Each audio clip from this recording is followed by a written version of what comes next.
자, 들어갔습니다. 1, 2월 달까지 됐는데 좀 강의는 들을만 하신가요? 그래서 혹시 오전에도 들으신 분, 오전에는 진도가 어디까지 갔어요? 오전에 뭐 제가 경쟁하려고 그런 건 아니라 거의 비슷한가요? 다행이네, 그래도. 근데 저는 이제 좀 이렇게 다 전체적으로 하려고 하는 건데, 다행이네, 그래도. 좀 제가 늦을 것 같아가지고, 그죠? 아니에요? 그럼 일단은 322페이지로 할게요. 322페이지 들어가겠습니다. 322페이지 가시면은, 저번 시간에 제가 거기 지분금융, 부채금융 중요하다 그랬죠. 여기가 이제 시험 문제가 거의 별표 3개짜리예요. 3개짜리. 그래서 지분금융, 부채금융, 또 메자닝이라는 게 있는데, 일단은 오른쪽에 신디케이션하고 조인트 벤처 있죠. 이건 거의 시험에 안 나옵니다. 그러니까 신디케이트 조인트 벤처는 지분금융이라고만 적어놓으세요. 지분금융. 그래서 이 신디케이션도 다수의, 그냥 밑줄 맞죠. 다수의 소액 투자 자본을 출자하는 지분형이라는 단어가 있나요? 지분형이에요. 그래서 지분형인데, 이건 약간 좀 틀린 건 아까 리츠는 주식의 간접 투자인데 얘는 직접 투자라는 건 투자자한테 소유권의 등기를 해줘요. 그죠? 그러면 지분형이면서 간접 투자입니까? 직접 투자입니까? 직접 투자라고 되어 있죠. 찾았습니까? 그렇죠? 그래서 얘도 그냥이요. 지분금융이에요. 지분금융. 이렇게 해놓으시고 조인트 벤처라는 단어가 있나요? 이것도 지분금융이라고 적어놓으세요. 그래서 우리가 은행한테 이 벤처 사업의 개발 회사가 같이 공동으로 이 지분 투자자를 하는 거죠. 그래서 이렇게 가시면 됩니다. 자, 그러면은 정리를 해볼게요. 좌측에 보시면은 지분은 남의 거예요. 지분은 내 거예요. 내 걸 가지고 자금 융통하죠. 그래서 밑에 보시면은 지분금융은 아까 봤던 리츠 같은 주식을 발행해요. 지분권을 매각하고 자기 자본을 조달하죠. 그래서 지분이란 투자자들이 가진 회사의 총 주식에 대한 비율이며 현금이나 현물로 지분을 투자한 사람은 투자자의 대가로 이자를 받는 것이 아니라 배당을 받아요. 자, 그래서 좀 전에 제가 오른쪽 신디케이션 있죠. 그래서 부동산 신디케이트예요. 신디케이트.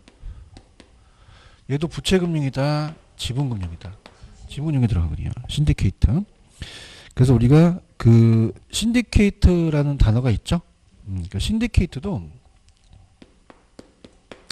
얘도 이제 출자증권을 발행하거든요. 출자증권. 투자자한테. 그 다음에 거기 우리가 아까 좀 전에 배웠던 부동산 투자회사 있죠. 투자회사. 당연히 부동산 투자회사는 주식을 발행하죠. 부동산 투자회사의 주식을 발행하기 때문에 이것도 지분이에요. 지분이고 조인트 벤처 있죠. 조인트 벤처도 지분입니다. 조인트 벤처 지분이고 좀 하나 아쉬운 게 하나만 좀 필기해 보세요. 기출에 나왔던 게 펀드 한다는 얘기 들어오시죠. 부동산 펀드도 지분이에요. 그죠? 펀드. 그래서 부동산 펀드의 수익증권을 발행합니다. 펀드 회사가 수익증권을 발행하고 그 다음에 5번째 공모를 한다는 거 아까 기억나시죠? 주식을 공모하거든요. 주식 공모에 의한 증자. 공모에 의한 증자. 요게 신디케이트서부터 이제 지분금융이 돼요. 근데 부채금융은 자 이렇게 생각해보세요. 제가 만약에 개발회사예요. 그럼 제가 돈을 융통해요. 그럼 내 주식을 파는 건 지분금융이에요. 근데 내가 그냥입니까? 은행에서 돈을 빌릴 수도 있습니까? 차용증 쓰죠. 그걸 부채금융이라고 해요. 자, 그럼 부채금융은 밑에 보시면 그냥요. 내 거에 저당권을 설정해요. 그럼 어떻게 될까? 사채를 발행하죠. 타인자본을 주도하죠. 그래서 어떤 게 들어가냐면 저당금융이라는 단어가 있죠. 또 저당에다 또 하나 적으세요. 저당. 그래서 얘는 채자가 들어가면 다 부채예요. 그러면 거기 보시면은 그 우리가 주택저당채권 담보부채권이라는 단어가 있네. 그래서 어떤 거냐면 따라서 부채, 사채, 채권, 저당, 담보 이런 게 다 들어가면 부채거든요. 그죠? 아시겠습니까? 그래서 우리가 저당 그 다음에 그 MBB라는 게 있죠. MBB는 되게 친절한 게 그냥입니까? 다 들어갔습니까? 저당 채권, 담보부 채권이 다 들어갔죠. 그런가요? 그 다음에 아까 MBS는 주택저당증권이니까 저당이 들어갔잖아요. 그렇죠? 신탁증서금융은 제가 이따 따로 제가 설명을 해드리겠고 거기 보시면 ABS라는 게 있나요? 351페이지라고.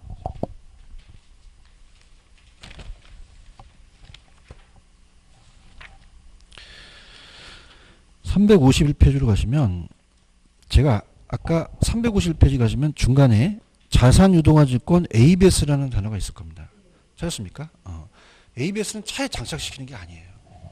자, ABS는 뭐냐면 ABS는 어셋이 자산이거든요. 그러니까 자산을 담보로 해서 증권화시킨 거거든요. 그죠? 근데 우리가 이거를 시험 문제에 자산 유동화증권이라고 나왔어요. 그러니까 유동화증권이 잘못된 건 아닙니다. 현금화 시켰으니까. 근데 주의하실 게 자산 유동화증권은 채자가 안 붙고 저당이 안 붙고 담보가 안 붙어요. 그럼 ABS를 주의 있게 보셔야 돼요. 아시겠습니까? 다시 갈게. 이 채자가 빌릴 채자이기 때문에 그냥이야 채자가 들어가면 다 부채야. 저당을 잡고 담보를 잡으면 부채죠. 그러면 은행에서 돈 빌리면 그냥이야 내 거에 저당 잡아. 담보로 가지. 그럼 나는 담보 잡고 돈을 빌리는 거야. 근데 얘는 자산 유동화증권에 아무것도 안 지켜져 있어. 이해하셨습니까? 그럼 다시 갈게. 이 자산 유동화증권에는 채자가 보여? 안 보여. 저당이 보여? 안 보여. 담보가 보여? 안 보여. 그럼 얘는 부채금융이라는 걸 가져가셔야 된다는 거죠. 아시겠습니까? 왜냐하면 담보라는 게 안 들어갔잖아. 이해 갔나요? 그래서 원래는 제가 이제 맨날 야매만 하지만 제가 박사고 이제 교수잖아요. 웃지 마시고. 테커스에서도 박사 그러면 계속 웃어요. 박사 같지 않나 봐. 교수인데. 학회도 한 2개 통과시켰는데, 학회 논문도. 학회에서는 우리가 이걸 담보라 그래요. 백을 담보라고 하는데, 어떤 출제원이 유동화증권이라고 냈는데, 틀린 지문은 아니에요. 자산을 현금화시켜서 유동화증권이에요. 근데 여러분들 찾기가 힘들죠. 자산 유동화증권은 채자나 저당 담보가 안 들어갔죠. 이걸 주의 있게 보셔야 돼요. 이거 나오면 부채금융으로 찍으셔야 됩니다. 이해하셨습니까?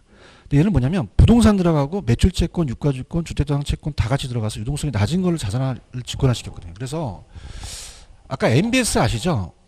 그러면 MBS가 얘 안에 있습니다. 얘가 더 넓은 개념이에요. 그래서 MBS는 아직은 안 나왔지만 이건 주택저당담보주권이잖아요. 주택조 자산에 들어가죠. 하여튼 얘 2개 다 그냥이다 부채다. 부채예요. 이걸 자산담보로 해서 돈을 빌리는 거예요. 이해하셨습니까? 그 다음에 하나만 더. 자, 시험엔 잘 출제가 안 되지만은 389페이지로 가보세요. 389페이지 가시면은 자, 7번에 부동산 PF의 관련 유동화증권이라는 단어가 있나요? 맨 위에. 찾았습니까? 자, 그래서 2가지가 있는데 PF ABS하고 PF ABCP라는 게 있는데, 자, 이건 우리가 자산담보부 기여보험이라고 나왔는데, 자, 우리가 얘는 ABS는 자산 유동화에 관한 법률에 의해서 특별법에 적용을 받아요. 특별법에 적용을 받고, 아까 상법이라는 거 아시죠? 이 기여보험은 상법에 적용을 받거든요. 그래서 기간을 본다면, 자, 얘는 보통 PF가 만약에 건설회사가 아파트 줘도 PF를 해주거든요. 그럼 한 2, 3년 정도 우리가 가는 거고, 그 다음에 얘는요, 여러분들 왜 차환이라는 게 뭐냐면 돌려막기 아세요? 어떻게 알아? 돌려막기. 이게 뭐냐면 PF로 이루어지면 원리금을 갚아야 돼요. 원리금이 작아요? 엄청 커요? 그러면 어음을 발행해요. 단기 어음을. 그래서 장기 자금을 조달해서 이 돈을 갚을 수 있는 걸 마련하는 거죠. 이해하셨습니까? 그럼 어음은 기간이 길까요? 짧을까요? 6개월 정도 되는 거죠. 그래서 이걸 우리가 돌려막기 하려고 이 어음을 발행할 수도 있다는 얘기입니다. 이해하셨습니까? 그럼 얘도 마찬가지로 ABS니까 얘도 다 부채금융이 되는 거죠. 자, 이거 나왔어요. 따라해보세요. 자산담보부. 자, 담보부가 들어왔죠. 그럼 부채금융이 되는 거예요. 이해하셨습니까? 그럼 한번 읽어볼게요. 지금 여러분들 389페이지 보고 있어요? 자, 그래서 프로젝트 대출해준 은행 금융기관은 이 대출채권을 기초로 다시 증권을 발행해서 투자자한테 판매하죠. 자, 이를 부동산 PF ABS라 그래요. 그럼 2006년부터 ABS를 발행 기준이 강화돼서 토지 소유권 확보 등 개발 사업이 일정 수준 이상으로 진행된 사업에 대해서 PF ABS를 허용하자. 그럼 발행 절차가 비교적 간편한 PF ABS는 자, 어떻게 돼요? PF ABCP라는 걸 또 자금을 조달하죠. 그럼 ABCP는 그냥입니까? 좀 3개월 단기입니다. 단기고. 그러면 ABCP의 만기가 기초가 자산의 BF 대출보다 만기가 짧죠. 그럼 차환이라는 게 있죠. 이 차환이 이게 돌려막기예요. 그래서 아까 ABS를 갖기 위해서 이 CP를 발행하는 거죠. 그런가요? 그럼 요로 두 가지는 다 부채금융이 되겠죠. 무슨 금융이 된다? 부채금융. 그러니까 뭔 말이냐? PF ABS는 뭐냐면 건설회사가 그죠?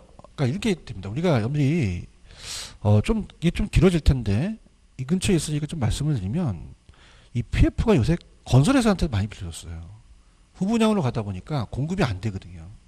그런가요? 그럼 건설회사가 자금이 미분양이 났어요. 그럼 그냥 돈이 안 들어요. 그럼 분양대금 받을 수 있는 권리가 이 ABS거든요. 자산이니까. 그걸 가지고 발행하죠. 그럼 그냥 현금을 융통해서 원리금을 갚아나가는 거죠. 그런가요? 근데 그냥 돈이 또 필요해.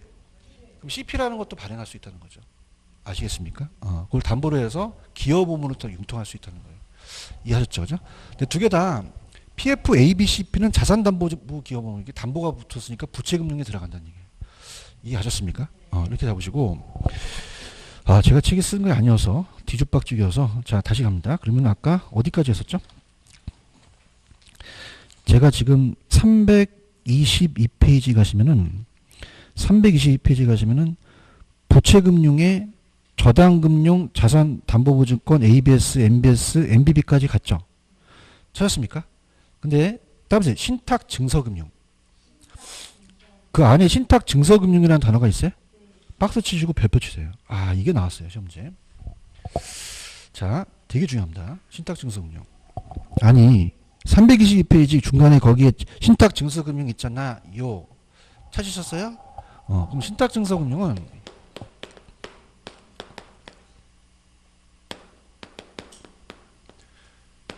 따로 이제 담보신탁이에요. 자, 이게 뭐냐면 요게 30회 때 나왔거든요. 내가 나온다는데 떴어요. 자, 위탁자가 있어요. 나중에 이제 우리가 개발 파트 가서 토지 개발 신탁이라는 걸 배우실 거거든요. 그죠? 그래서 위탁자가 신탁회사한테 신탁 계약을 체결해요. 신탁 계약을. 그래서 신탁 계약을 체결해서 우리가 여러분들 이 공시법 시간에 부기등기라는 게 있습니다. 부기등기. 형식적으로 소유권 이전돼요. 그래서 얘한테 소유권을 넘겨요. 형식적으로 소유권을 이전합니다. 자, 그러면 신탁회사가 소유권 이전됐죠? 얘한테 수익증권이라는 걸 발행해요. 무슨 증권을 발행한다? 수익증권. 그럼 수익증권을 가지고 가서 자, A은행한테 갖고 수익증권을 제시해요. 그러면 자, 3번. 자, 수익증권을 제시하게 되면요. 질권 설정한다는 얘기 많이 들어오시죠? 수익증권을 담보로 갑니다. 그래서 수익증권을 담보로 제공해요. 담보로 제공. 자, 그래서 어떻습니까? 질권을 설정합니다. 뭘 설정한다? 그럼 은행은 담보를 잡은 걸로 볼 수밖에 없죠. 그런가요? 그래서 어떻습니까? 그럼 담봐줘봤으니까 그냥요 돈을 빌려줘요. 그럼 따라서 부채금융. 당연히 돈을 빌린 거잖아요. 그런가요? 그럼 얘도 무슨 금융에 들어가죠? 부채금융에 들어가요. 그래서 얘를 담보신탁이라고 그래요. 그죠? 왜요? 신탁증서를 가지고 질권을 설정했거든요. 이해하셨죠? 그죠? 그러면 이 저자분이 책을 잘 쓰려면 신탁증서금융에 대한 내용을 집어넣었어야 돼요. 제 말이 틀린가요? 맞나요? 아니 제가 경쟁하려고 그런 건 아니에요. 여러분이 분명히 신탁증서금융이 뭔지를 알아야 될 거 아니에요. 아시겠습니까? 신탁증서금융이 말로 끝날 게 아니거든요. 근데 따라서 담보신탁이에요. 그죠? 근데 이게 참 우회로 가는 게 요즘 들어보세요. 대출이 막혔죠. 그래서 요새 경매라든지 이걸 신탁 쪽으로 많이 돌립니다. 그죠? 신탁을 돌리는 건 저당권 설정이에요. 담보대출이 아니에요. 아니거든요. 신탁회사한테 넘어가갖고 이 수익권에 대한 담보를 제공한 다음에 돈을 빼내가는 거거든요. 그러니까 신탁으로 우회로 또 대출을 하기도 해요. 아시겠습니까? 그러니까 담보신탁이 이건 거죠. 이것도 그냥요, 이게 돈을 빌린 거예요. 부채금융이 들어가는 거죠. 근데 주의하실 게 신탁증서금융 나오면 담보신탁으로 고치셔야 됩니다. 왜냐하면 담보라는 게 안 들어갔잖아요. 이해하셨습니까? 신탁증서금은 채자가 없잖아요. 담보 있어 없어? 없기 때문에 얘는 주의 깊게 보셔야 돼요. 아시겠습니까? 자, 그럼 우리가 문제를 한번 풀어보겠는데요. 저 보세요. 지분을 외우시는 것보다 부채를 외우시는 게 빨라요. 자, 부채는 봐봐요. 답에 부채, 사채, 채권, 국채, 지방채, 잡채. 잡채 찍으시면 안 돼. 잡채는 아닌데 채자가 들어가면 무조건입니다. 그 다음에 저당 잡아서 담보도 무조건이죠. 여러분 생각해 보세요. 내 거 은행에 저당 잡죠. 담보를 잡았죠. 나 그 사람한테 제 배당해 주는 거예요? 이자를 주는 거예요? 이자를 주죠. 그냥 얘 돈을 빌린 거예요. 부채금융이라는 거죠. 대답해봐요. 근데 주의하실 게 요 ABS를 주의 있게 보라는 거죠. ABS는 자산 유동화 지권이라고 나와요. 그러면 담보 들어갔어요? 안 들어갔죠. 그러니까 요걸 보시고요. 신탁증서금융도 요것도 채권이라든지 담보가 들어갔어 안 들어갔어? 안 들어갔죠. 그럼 담보신탁이라고 적어놓으셔야 되는 거죠. 그리고 들어가셔야 돼요. 아시겠습니까? 그러면 오른쪽 문제로 확인하기 오른쪽 문제 있어요? 그거 한번 풀어보세요.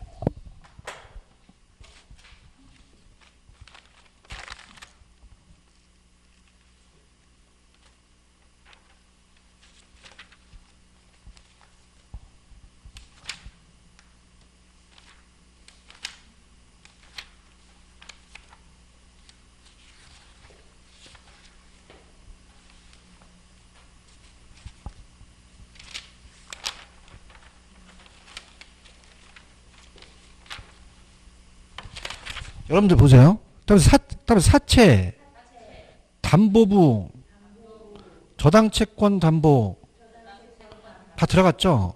근데 지금 신탁증서금융은 안 들어갔잖아요. 담보신탁이니까 부채죠. 그럼 리츠만 지분이 되겠죠. 대답 좀 해보세요. 그 지분을 찾는 게 빨라요? 이 부채를 빠르는 게 빨라요?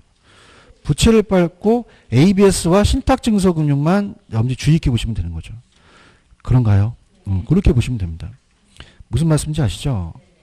근데 간 김에 그냥 넓혀볼게요. 넘겨보세요. 매자닌 금융이라는 게 나왔거든요. 넘겨보세요. 우리가 389페이지. 389페이지 가시면은 자 389페이지 가시면은 매자닌 금융이라는 단어가 있나요?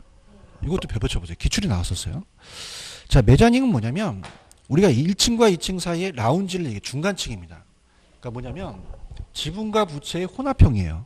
그죠? 그래서 우리가 지분의 주식의 성격도 가지고 있고 그 다음에 채권, 부채증권에 대한 부채에 대한 것도 갖고 있죠. 그럼 그냥입니까? 두 가지 성격을 다 갖고 있습니까? 다 갖고 있어요. 한번 읽어볼게요. 자, 얘는 주식과 채권의 중간 형태라는 단어가 있나요? 그 두 가지인데 신주인수권 부사채가 떴었어요. 찾으셨습니까? 그 다음에 전환사채라는 게 아직 안 나왔거든요. 이 두 가지를 매자닌 금융으로 암기하셔야 100% 맞춰요. 지금 보고 있어요? 그럼 이제 이거는 그냥이야 매자닌은 혼합형이야. 혼합형이니까 자 밑에다 필기해 보세요. 자, 이 매자닌에 자 들어갑니다. 신주 인수권 부사채라는 단어가 있나요? 그렇지. 자, 이렇게 좀 말씀드려볼게요. 우리가 지금 프린트 내드린 거는 다음 주에 될 것 같아요. 오늘 확실하게 하고 갈까요? 동의를 하신 대로 갈게요. 확실하게 하고, 요구만. 별로 의욕이 없으신 거. 그래서 확실하게 내가 합격시켜 줄 테니까 부채랑 지분하고 매자닌을 가져가란 말이야. 알겠죠? 그죠? 근데 또한 타 이분을 제가 욕하는 건 아니라 이 신주의 수권부사채가 뭔지를 안 나왔잖아요. 거기 지금 밑에는 필기하라는 거예요.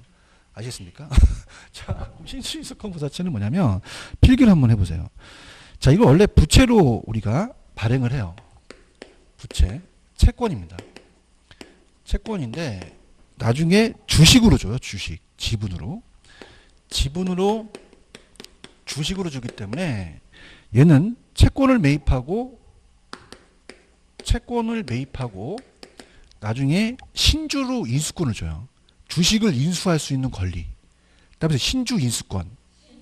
그러니까 뭐냐면 주식을 인수할 수 있는 권리를 줘요. 그러면 두 가지 성격을 다 갖고 있다는 거죠. 얘기해 보세요. 그러면 이거는 부채예요, 매자닌이에요. 그러니까 미리 정해진 가격으로 정해진 수의 주식을 배정받을 수 있는 권리를 부여한 채권이라는 얘기죠. 파이팅 하세요. 그러면 여기에 채만 들어갔어요. 주식도 들어갔어요. 그러니까 혼합형이라는 거죠. 이해 갔나요? 다시요. 처음에는 그냥입니까? 채권으로 매입을 했습니까? 부채죠, 부채. 그렇죠?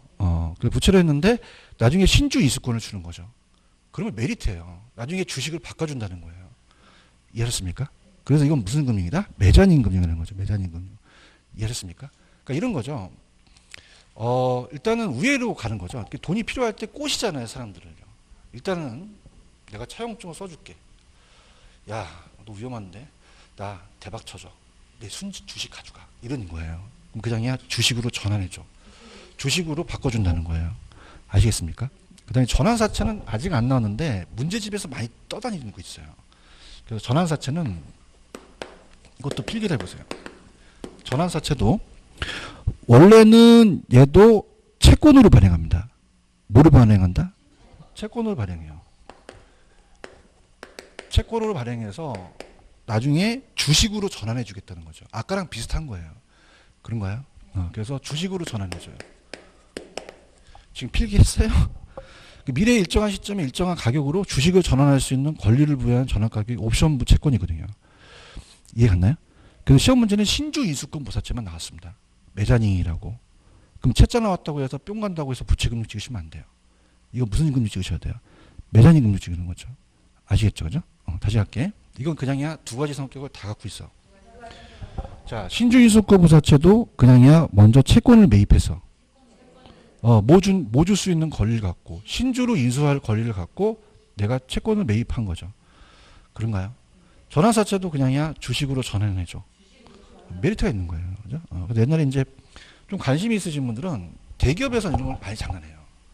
그래서 예전에 나중에 그 청문회가 이재용하고 박영성 의원이 있거든요. 그 청문회에서 이제 이 두 가지가 청문회 나와요. 그래서 이 전환사채와 신주인수권 부사채를 발행해서 주식으로 우회하지 않았니? 그러면서 막 청문회를 시작하거든요. 그러니까 얘네들이 매스컴을 탔어요. 특히 얘만 시험에 나왔거든요. 그러니까 전환사채는 돌고 있다는 얘기죠. 그죠? 그럼 얘는 채자 들어갔다고 해서 뿅 간다고 해서 부채 찍으시면 안 됩니다. 못 찍으셔야 되죠? 매자니 찍으셔야 돼요. 이해 갔나요? 그러니까 우리가 들어보세요. 지분을 암기할 필요는 없죠. 왜? 얘가 힌트가 있으니까. 뭐가 들어가? 저당, 채가 담보 들어가잖아요. 근데 주의하실 게 ABS는 주의하시죠. 왜? 자산 유동화지권으로 나올 수 있으니까. 대답해봐요. 신탁 증서금융도 주의하셔야죠. 따라서 담보신탁. 신탁 증서금융 자체가 담보신탁이에요. 이해 갔나요? 이 두 가지만 하시고 얘네들 채자 붙었다고 해서 부채 찍으시면 안 된다는 거죠. 얘네는 매자닌 금융을 찍으셔야 된다는 거죠. 그런가요? 하실 수 있겠어요? 그래서 이걸 박스 쳐서 이 세 가지를 놓는 게 요즘 트렌드예요. 그래서 제가 간평에서 찍었고 학교론에서 찍었어요. 얘네 세 가지 다 나와서 찍는 게 나왔어요. 그러면 지분을 암기하시는 게 낫다, 부채를 암기하시는 게 낫다. 그렇지만 이 두 가지는 채자 들어가지만 예외적이라는 거죠. 아시겠습니까? 자, 그래서 마지막입니다. 오늘 그 프린트는 다음 주에 해드릴게요. 왜냐면 제가 조금씩 보니까 이렇게 잘 따라오셔서 자꾸 이제 막 드리는 거예요. 특강처럼. 아시겠습니까? 이거 합격해요, 이거 진짜. 제가 이거 특강에서만 돈 받아야 되는데, 일요일 날 해드리는 건데, 지금 해드리는 거야. 뭐 이렇게 고마워하는 것 같지가 않죠, 그죠? 그 수강생들은 원래 뭘 고마워하지 않아요. 그래서 제가 뭐, 해커스는 좀 우리가 좀, 그래도 돈, 수강료를 좀 받고 좀 하기 때문에 동영상비가 비싸요. 근데 여기는 지금 어차피 이제 우리가 그거 알잖아요. 그죠? 그렇기 때문에 제가 얘기를 안 하려고 해요. 근데 안 하려고 하는데 그건 또 제가 또 그렇잖아요. 여러분들한테. 그죠? 뭐 돈 받고 하는 거랑 뭐 안 받고. 내가 또 학자다 보니까. 그지? 마음이 약하잖아. 그러니까 뭐 이렇게 기능도 할 수 있고 여러분들 할 수 있는 건데 뭐 특강식으로 할 수 있잖아요. 아시겠습니까? 가져가셔야 돼. 이거 돈 주고 특강 받는 거 일요일날 또 3만 원, 4만 원 받고 하는 거야. 알겠죠? 그죠? 혜택이야. 그러면 이게 아셨어요? 그러니까 우리가 이런 거 보세요. 이런 거 연구하는 것도 그냥 나도 돈 벌려고 해. 돈 벌려고 해요. 이것도 다 돈 벌려고 하는 거지. 그냥 하겠어요? 여러분이니까 기능을 하는 거 내가 기능을 딱 봐. 그럼 이 두 가지를 암기하셔야 돼요. 그럼 뭐하고 전환사채와 신주인수권부사채는 매자닌 금융으로 가셔야 됩니다. 얘 나오면 부채 찍으시면 안 돼요. 뭐 찍으셔야 된다고? 매자닌 찍으셔야 돼요. 어떻게 하냐면 제가 꿈을 꾸다가 저기 전봇대에다가 매달렸어요. 그게 그다음에 전신주, 전봇대, 그다음에 전신주에 매달린, 이렇게 하세요. 전신주에 매달린 이렇게 하세요. 아시겠습니까? 이거 3만 원짜리야. 진짜 아시겠죠, 그죠? 일요일날 나와서 쓰는 건데 그냥 해주는 거야. 나도 이제 재테크에서 돈 벌었어. 그래서 나도 그냥 돈이 싫어 이제. 그래서 그냥 너한테 이제 특강이야. 아시겠죠? 그죠? 그래서 또 그지만 나중에 또 내가 혹시라도 또 원장님 특강하면 어떻게 나오세요? 또 다른 것도 있으니까 섭섭하게 또 하지 마시고죠. 아시겠습니까? 요즘은 경쟁이야. 강사가 얼마나 전달을 잘하냐. 전신주 어떻게? 매달 그래서 가져야 돼요. 맞출 수 있어요? 그래서 지금 이게 지분이냐, 부채냐, 매자닌이냐 이렇게 하시면 좋아요. 아시겠죠? 그죠? 자신 있습니다. 대한민국에 나와 있는 거 다 적었어요. 그러니까 이거 다 가져가시면 됩니다. 근데 아까 좀 저도 책을 썼지만 신탁 증서금융이라는 내용을 좀 적어 놓으셨어야 돼요. 그다음에 담보신탁. 요 프로를 좀 적어 놓으셨어야 돼요. 그러니까 우리가 중요한 거는 야매도 중요하지만 이론 자체를 가져가셔야 되거든요. 이해하십니까? 제가 야매부터 해요? 이론부터 해요? 누가 야매부터 하는데 이론부터 하지. 그죠? 그러니까 이론을 충분하게 전 강의를 해요. 강의를 하고 하니까 요거는 담보라는 게 안 붙거든요. 그러니까 담보신탁이라는 걸 머릿속에 두셔야 돼요. 왜 그럴까요? 그냥입니까? 요 질권 설정합니까? 그건 그냥요 돈을 빌린 거예요. 그렇죠. 이게 신탁증, 그러니까 이렇게 하죠. 동영상 들으신 분도 신탁증서금융, 부채금융, 신탁증서 부채금융 집에 도착해. 신탁증서금융, 지분금융 이렇게 바뀐단 말이에요. 그러니까 그냥 암기하시면 안 되는 거죠. 이게 도대체 왜 부채금융이라는 걸 가셔야 되는 거예요. 내 말이 틀려요? 맞아요? 왜? 일로 와봐. 그냥이야 이 증권을 갖고 질권을 설정해. 얘기해봐. 질권 설정했지. 그러니까 신탁 증서로 담보를 간 거예요. 그러니까 부채금융이 되는 거죠. 이해하셨죠? 그죠? 그 다음에 이것도 전신주에 매달림만 암기하지 마시고 이것도 그냥이 원래 채권이었어. 뭐 줄 수 있는? 신지를 줄 수 있는 거. 전환사채라는 건 채권을 주식으로 전환해 주고 있다는 거. 아시겠지? 단지 집에 가면 생각이 안 나기 때문에 전신주에 매달리는 가는 거지. 이 연사. 아시겠어요? 어디에 매달려? 마무리하세요. 아시겠습니까? 완벽합니다. 오늘 완전 여러분들이 특강식으로 마무리했어요. 돈을 더 받아야 되는데 그냥 괜찮아요. 안 받을게요. 아시겠죠? 그죠? 그래서 그렇게 해서 정리하시고 프린트는 제가 다음 주에 해드릴게요. 다음 주에 해서 꼭 갖고 오세요. 여기까지 하겠습니다. 수고하셨습니다. 감사합니다.